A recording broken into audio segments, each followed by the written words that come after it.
Hello, Barkley Brookers. All right, we're in week 2 now of Multicultural May. And the story I have for you in this video is called Wabi Sabi. And it comes to us from Japan. Wabi Sabi is a way of seeing the world. They tell you a little bit about it in the beginning. It has its origins in the religious cultures of Zen Buddhism and in Taoism, two different religions in Asia, or that not just in Asia, they're all over the world, but mainly and originally in Asia. And the neat thing about this story, two things. The whole story is up and down, like this. And also the artwork that is in this story, the illustrations, one of my favorite types of illustrations, it's collage. And the collage work that's done in this book, you'll see, is all different kinds of found materials.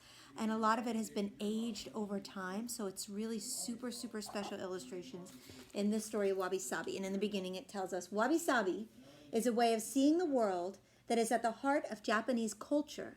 It finds beauty and harmony in what is simple, imperfect, natural, modest, and mysterious.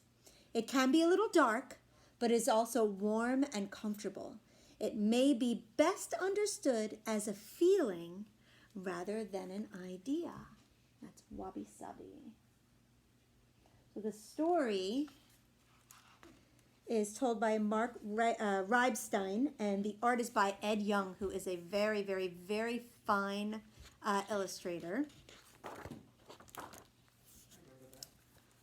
Wabi Sabi was a cat who lived in Kyoto, Japan. One day, visitors from another country asked Wabi Sabi's master what her name meant. It had never occurred to her before that Wabi Sabi was anything more than her name. Wabi Sabi watched as her master drew deep breath through her teeth, shook her head, and said, "That is hard to explain." So if you look at the picture, you can see that it's a collage of different types of paper with different prints. And then at the bottom of each page is a haiku, a little short poem, or a Japanese saying. The cat's tail twitching, she watches her master, still waiting in silence. I'll tell you a little bit more about those at the end. Curious now, Wabi Sabi wondered if her friend Snowball could explain the meaning of her name to her. Snowball, who had been napping, stretched, yawned, and sighed. "That's hard to explain," she blinked. "It's a kind of beauty," she added after a minute, her eyes closing again as though dreaming. She went on, "An old straw mat, rough, on cat's paws, pricks and tickles, hurts and feels good too." And there's Snowball. That's another Japanese saying, poem, haiku. Then Snowball went back to sleep. Wabi Sabi wasn't sure that she understood, but she didn't want to bother Snowball anymore. And so she asked Rascal, the dog, if he knew about Wabi Sabi. Rascal was smart, but kind of mean. "That's too hard to explain to someone like you," he snapped. And then almost to himself, he said, "Poor Wabi Sabi, as simple as a brown leaf, so ordinary." That's another haiku.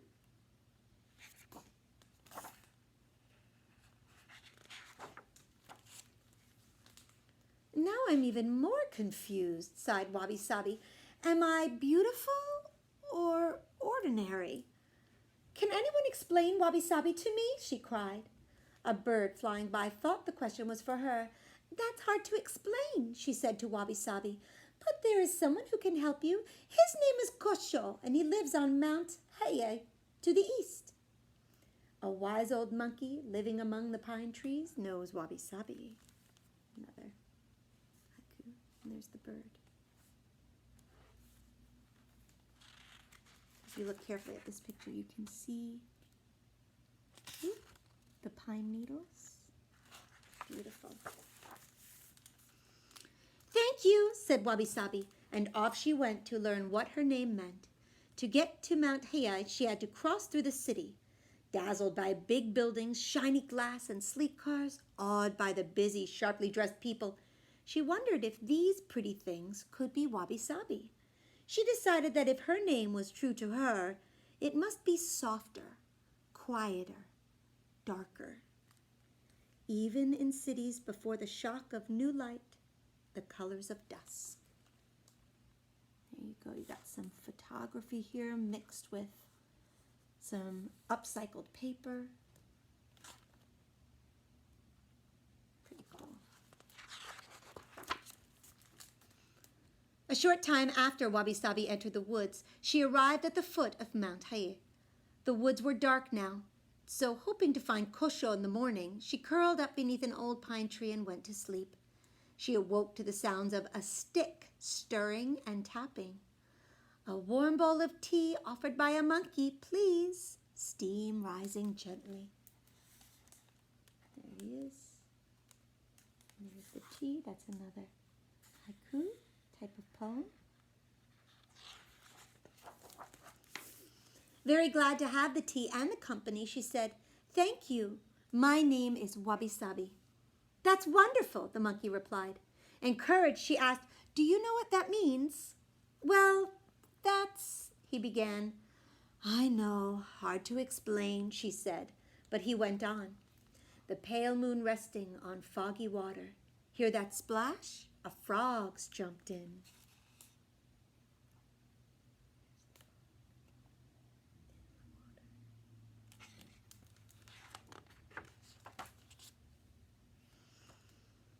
"That's Wabi Sabi?" she asked. "Is that all? I don't know if I can—" "It's more," said the monkey. "Listen, watch, feel." He said no more, so she watched him make tea. He moved slowly but gracefully, as if he were dancing, and he handled his things as if they were gold, although they were wooden or clay. Wabi Sabi felt what was in her paws. A warm, heavy bowl, comfortable as an old friend. Not fine, smooth china. There's the haiku I just read you. Look at Wabi Sabi's beautiful face made of torn and cut paper.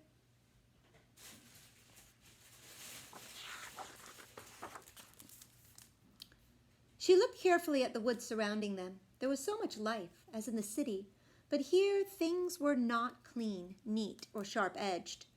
There were no straight lines, yet there were many designs on trees, in clouds and dirty ponds. She saw that everything was alive and dying too, like the damp autumn leaves curled beneath their feet. Leaves. I'm supposed to go top to bottom.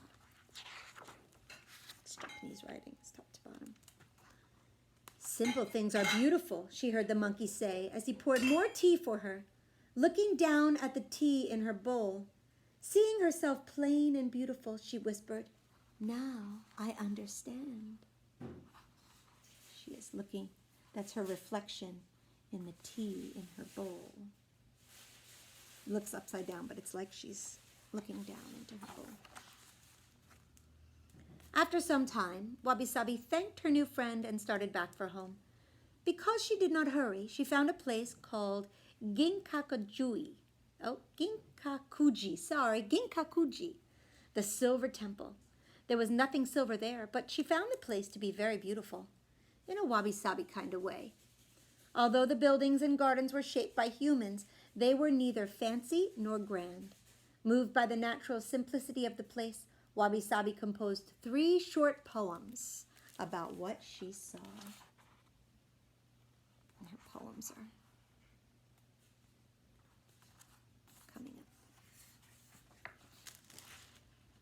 Ooh. Sorry. Yellow bamboo stalks bow by tea house doors so low emperors must kneel. That's 1. Dark buildings floating sit on white sand seas, a stream sweet small stones chanting. That's 2. The monk returns leaves to just raked sand. This humble cat might understand. That's haiku number 3. 1, 2, 3. That's what she sees in the beautiful temple. Tired but glad, Wabi Sabi returned at last to her house. She curled up on the straw mat in the kitchen, enjoying the warmth there. She could smell the wind in her fur and feel her long journey's steps deep in her bones.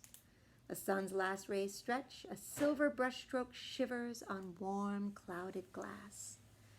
Now I think I know what to call this feeling, she said to herself. There she is. It's Wabi Sabi. Wabi Sabi, cried her master, seeing her. Where have you been? That's hard to explain, she purred, feeling simply and beautifully at home.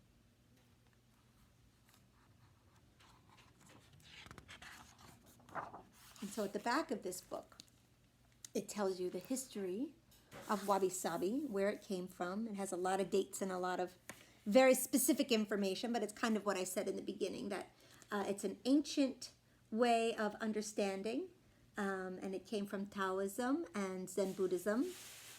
And it actually originated in ancient China, but it began to shape the Japanese culture and way of thinking long time ago, 500 years ago roughly. So long time ago. Haiku and haibun are the types of poems and writings that were kind of scattered throughout the book. And this is where I wish you guys were here so that you could really see it all up close, because I read you some of the haiku, but what you might not have noticed is that along each page is this beautiful Japanese writing. And there's a little bit of that on every page, and that is actually also in the back over here. And it tells you in Japanese characters, and then it tells you in Japanese writing, and then down here is the translation. And so, let me see if there's one that I do not speak Japanese, but I'm going to give this my best try, because you never know until you try. Harinuki no neko mo shirunari kesa no aki. And that means even a papier-mâché cat knows it, the beginning of autumn. So that was the first one that you got to see, which was a famous poem written by Basho. They're Japanese haiku, and Basho was a very, very famous Japanese poet. So those are all throughout this book. It's really, really beautiful. And if you want to explore more of the Japanese culture, you'll find more of that in there. So that was our story with the Japanese culture, Wabi Sabi. Enjoy another now.